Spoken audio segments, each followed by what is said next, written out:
Yeah, I would say so. I mean, we went down there, had a good afternoon, played in the evening. Guys played good. Got some work in the morning due to school canceling, so it was a pretty productive day.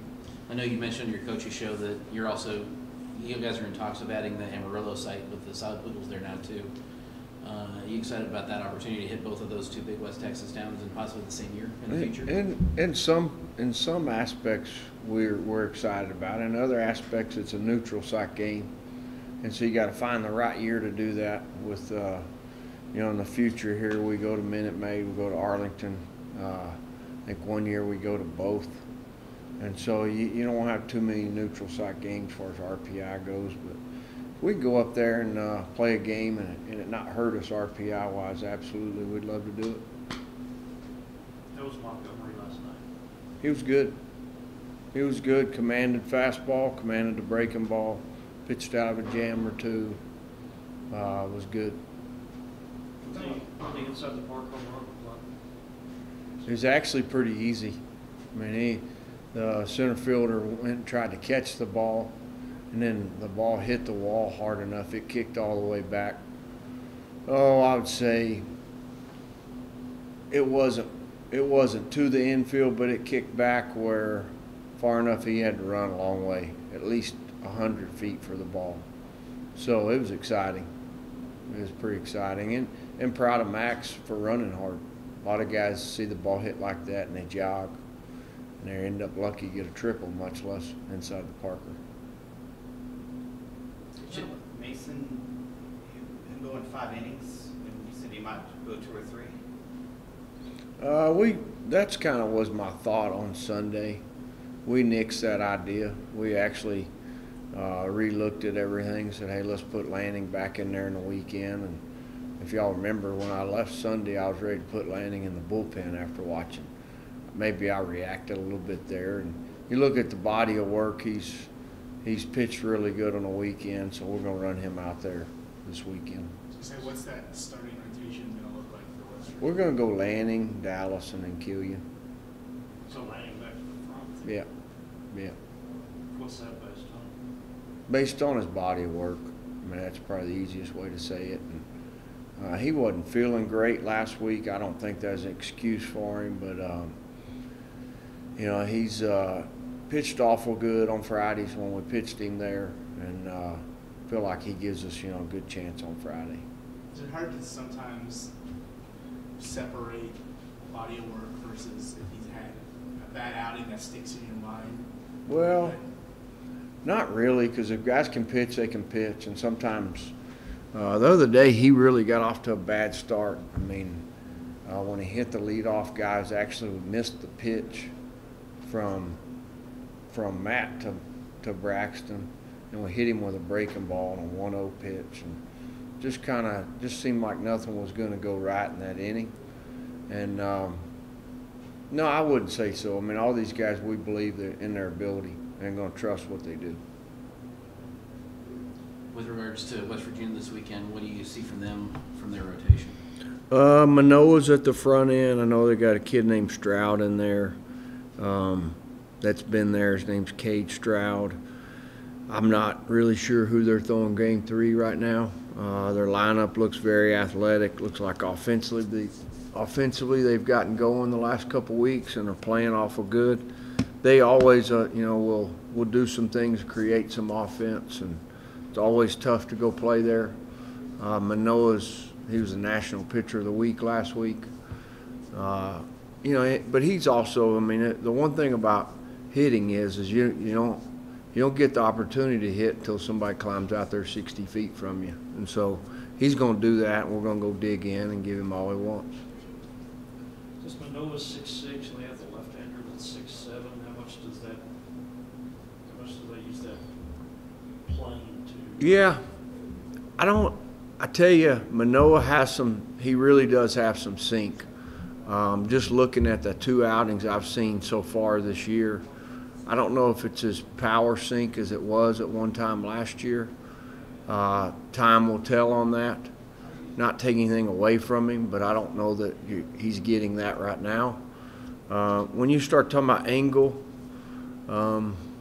If you remember Chris Young from Highland Park, and he's 6'10" or 6'11", that angle is probably a little different, 6'6", 6'7", where Chris could pitch at 84, 85 because it just had so much tilt and deception. You really never know the answer to that till that day, and you get in the box that day. So, Coach, I was gonna say, I went back and looked at the box score a little while ago, and Dale did okay against Manila last year. I think he scored had 4 runs, 6 hits off of it, something like that. it was a battle. I can tell you this, whatever we got off of him, we earned it. I mean, I just remembered we got beat on Friday, and it was a battle. He was being very aggressive, pitching good, and our guys did a good job of battling and getting in there and doing a good job competing with him. Coach, what's the plan for Rice going forward? Is it kind of out of the bullpen when you need longer innings, or? No, we've got those double midweeks after next week, and so we'll decide on a midweek starter next week. We'll have Bryce in the bullpen this weekend if we need him. If we don't, we'll decide on the Tuesday starter. But looking at it, what you're talking about, we really figure we can get him and Mason 4 or 5 starts between now and the middle of May.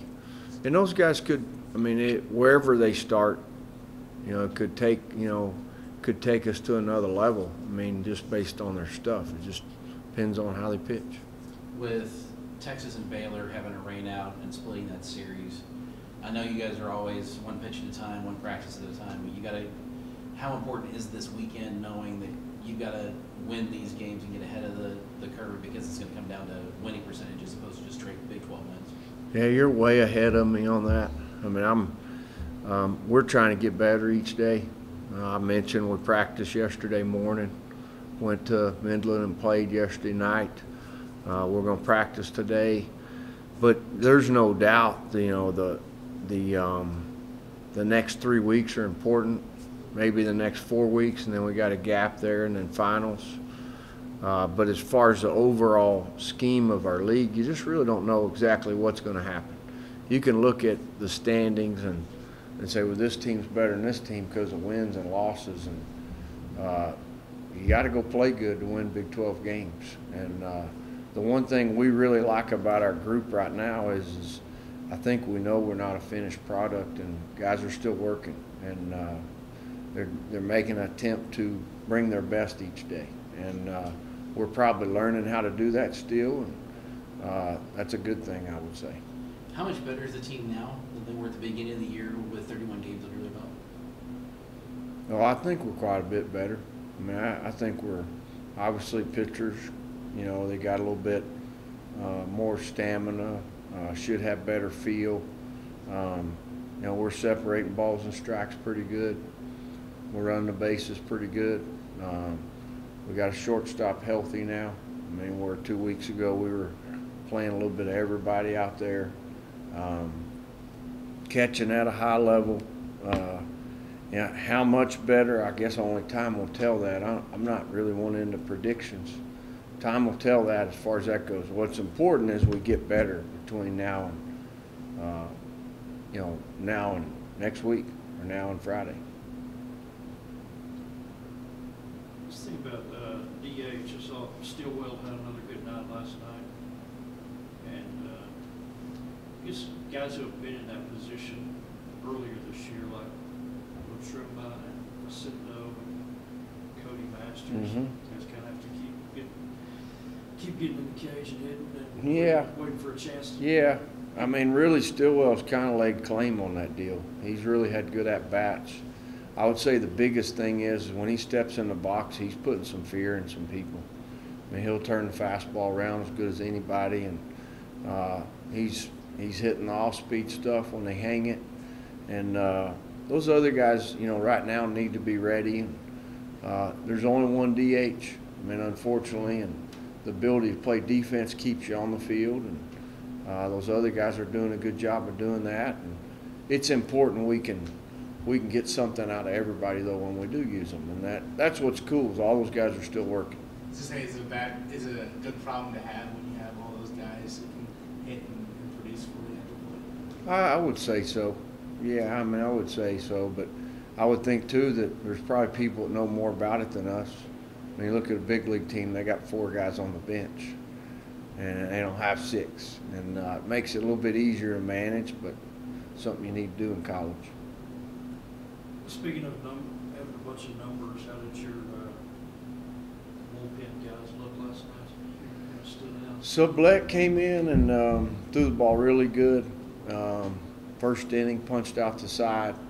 Next inning, gave up a run. I want to say a 2-out run. Wilson threw the ball really well. Ball was coming out of Freeman's hand really good. Command wasn't really good. And Ryan Kesey got the last 2 outs and made it look as easy as anybody the whole night. So, pretty good. For Ryan, how nice is it to see him kind of now working into a groove after I think that first time he came out? He had an infinity ERA. Yeah, I didn't know that. I didn't know that. I mean, the key right now is we're asking him to get left-handed hitters out, and came in and did that last night. You guys picked up a Big 12 newcomer of the week in Drew Baker last week for what he was doing with the bat. That's got to be nice to see him get the Big 12 accolades that way.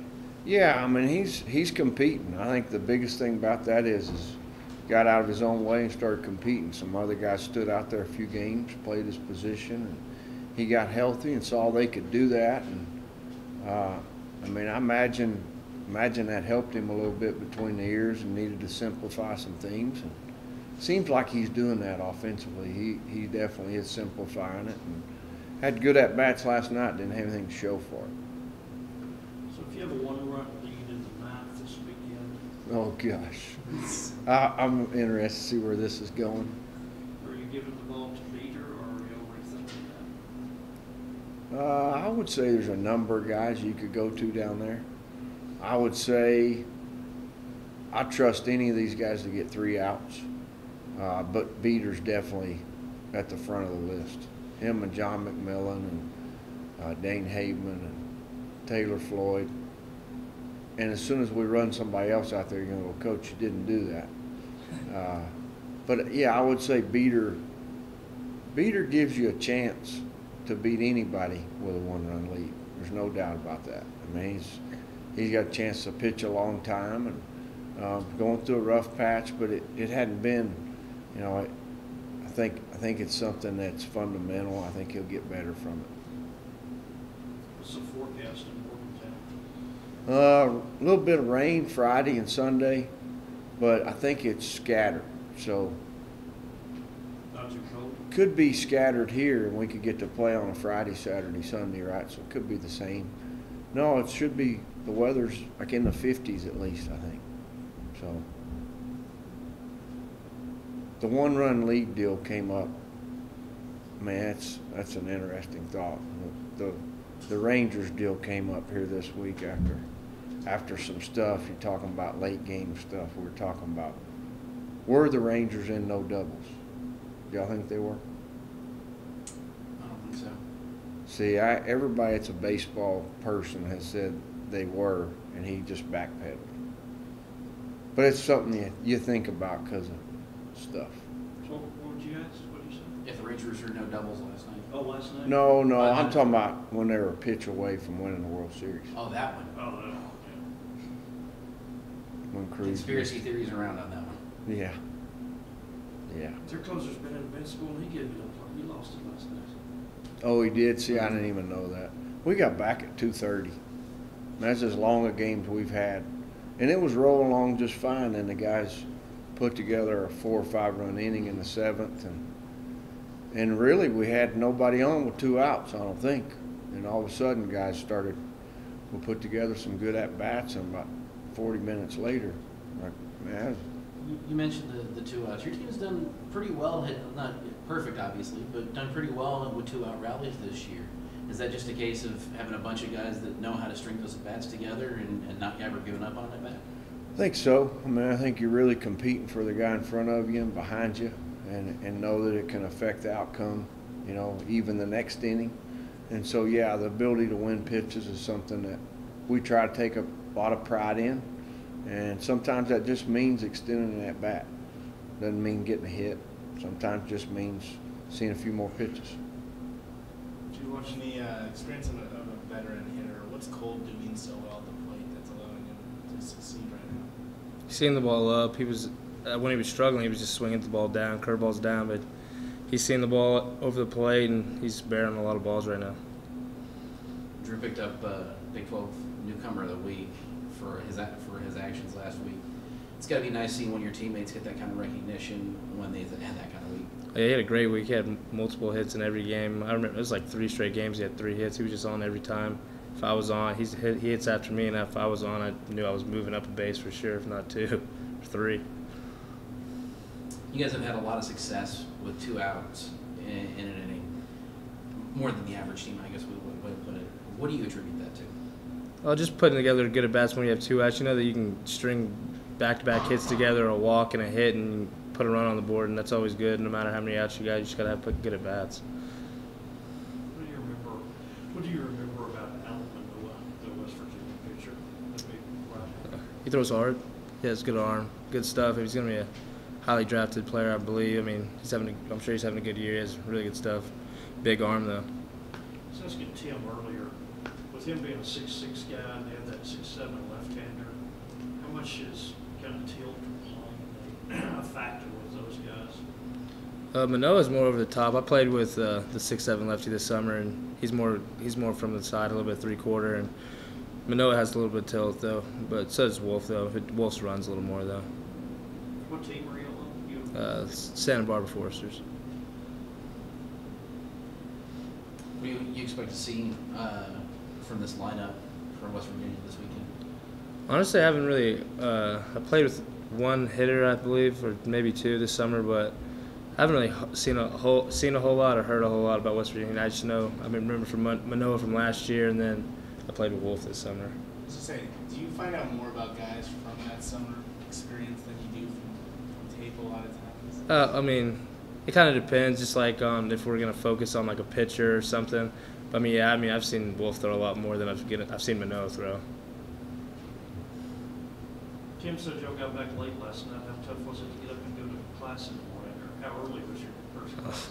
Positive for me is I'm in grad school, so all my classes are at night, so I don't have to get up early. So you got to sleep late? Yeah, I got a good amount of sleep. How did you feel like y'all swung it last night? We swung it well. Started a little slow, and then the guy you guys about to talk to in a minute hit a pretty far home run. I told him it was windblown, but nah, it wasn't. He hit it well. I was going to say, Max, inside the park home run. That was crazy. It's fun to watch him run. Me and Josh don't have the benefit of running like that, so it's fun to get to watch him and Gabe and all those guys run when they hit it in the gap. We usually stop in at second. I was going to say, what would the ball have to do in Kareem for you to get it inside the park home run? Probably all the outfielders dive for a ball forward and then trip running for it. You can solve that problem by just hitting it over the fence, right? Yeah, that helps for sure. For me, anyways. You mentioned the guy sitting off to your left. He kind of had a slow start, but it seemed like he's gotten into his groove. Have you noticed Josh kind of his at-bats improve and just kind of get more relaxed? After Sunday against Kansas, I was talking to Brian. Even Josh said he's been slow. He's been struggling a little bit, but, I mean, he's still hitting 330, whatever he's hitting. It's tough for him, I guess. But I told Klein, we said he's going to start going, like, after that home run he hit, and then he had a big at-bat yesterday, and he's about to start going. I haven't checked in the last few days, but how much fun is it to look at the Big 12 stats? And I think for most of the season you've been leading the conference in runs batted in. Oh, I mean, honestly, other than Brian and Noisy always joke with me about having RBIs, but like they're catching up right now. I haven't had one in a couple games, and Klein scores about every run. He's taking all my RBIs. They moved him in front of me, so he's taking them all. How does this lineup compare to ones y'all had in the past? I mean, it's just different. We hit more home runs for sure last year, and I'm sure the first year we hit more home runs too. We're faster this year. We can press people on the bases more, stuff like that. No, 11. I went and worked out this morning, but I had an 11. Yeah, we're all dragging a little bit today. It was a late bus trip. Beginning of the season didn't start off as hot for you as you would have liked. It seems like you've picked it up a little bit in the last week or so. You feel like you're starting to get in the groove of the season a little bit more than you were at the beginning of the year? You know, the crazy thing is everyone's like, oh, you started off slow, but really people are playing deep on me, and I've been hitting the ball right at people, and it's just really unfortunate. I mean, there has been a lull for sure. Like, my strikeout numbers are higher than they've been in the past at this point in the season anyway. But really, it's just honing in my approach. I'm getting pitched pretty tough, which isn't an excuse, but, just got to get out there and do the job, and, whatever makes the team win, whatever helps. I was gonna say, is it just adjusting to being the guy? Like, guys circle on the, and guys are like, I want to get this guy out. Oh yeah, for sure. You can tell the demeanor changes when you step in the box, but that's what makes it fun. You're getting someone's best shot every time you step into the plate, and it's just going to make me better in the long run. Have you been walked ever as much as you have this season? It's been walked quite a few times, yeah. But no, I don't think so. Not this many times. And then Max obviously hit the inside the park home run. Cam said what it would take for him to go. What would it take for him to go? Let's see. I think they'd all have to run together, collide, and I don't know. The ball had to do something like it did against Klein when he had his triple with an air thing, roll around the fence, and I don't know. The catcher would for sure have to miss the ball completely, because I'll probably stop at third. Honestly, I wouldn't make it. Josh, and I might have asked you this before, I don't remember, but speaking of how your year has gone, do you feel any pressure on yourself this year, considering how high you're projected to go in the draft and how much money could be at stake for you? No, not really. I don't think about that stuff. I let, if I just have a good season, that'll take care of itself. So I just try to go out there and play for the guy next to me. That's really the only thing I'm focused about. How much of a mental toll does it take on you when you're having a good at bat, you hit the balls on the screws, and it just ends up in the shortstop's glove like it was nothing? Yeah, it's really unfortunate. To open the season against Oregon, I think I lined out like 4 or 5 times. That really was unfortunate. It sucks, but that's part of the game. Especially now with this new thing, everyone has synergy. They can shift you. They know exactly where you hit the ball, what your tendencies are. So, people play me pretty good. All kinds of shifts. It's crazy, but it's unfortunate. But you did everything you could. You got out because they had good positioning. Is it a short memory on that helps you get through a day-to-day grind of a baseball season? Oh, for sure. You have to have a short memory, and baseball's a constant series of adjustments. You got to be able to adjust on the fly, pitch to pitch. So it's just figuring out which adjustments work for you. How deep is this lineup right now? It seems like there could be 5 or 6 guys that could take over the DH role. Yeah, we pride ourselves on having a deep lineup. That's one thing Tad stresses, is having people on the bench ready to go. And to come out and have quality at bats, and I think that's the biggest thing we focus on is just having quality at bats. It's not necessarily meaning getting a hit every time, but going up there, seeing a lot of pitches, that helps the guys behind you. Going up there, getting on base any way you can. We just pride ourselves on quality at bats. What are you expecting to see this weekend against West Virginia? They got some good pitchers. It's always hard going to West Virginia and playing in any sport, let alone baseball. They got a good guy Friday night, Manoa, going. He throws the crud out of the ball, and I'm really excited to see what our lineup can do. It seems like the last 4 or 5 games we've been putting up some good numbers at the plate, and just hopefully we can carry that over. When you look at the Big 12, you think of you guys, you think of Texas, you think of TCU. Is West Virginia a sneaky good team that doesn't get the credit that they deserve? For sure, yeah. They're a good team. They're always scrappy. They pull wins out. They just go out there and compete, and they're going to give you their best shot day in and day out. It doesn't matter. They came here last year and took game 1 from us 1-0, and I think we won game 2 1 or 2-0. So it's going to be a dogfight, especially playing at West Virginia.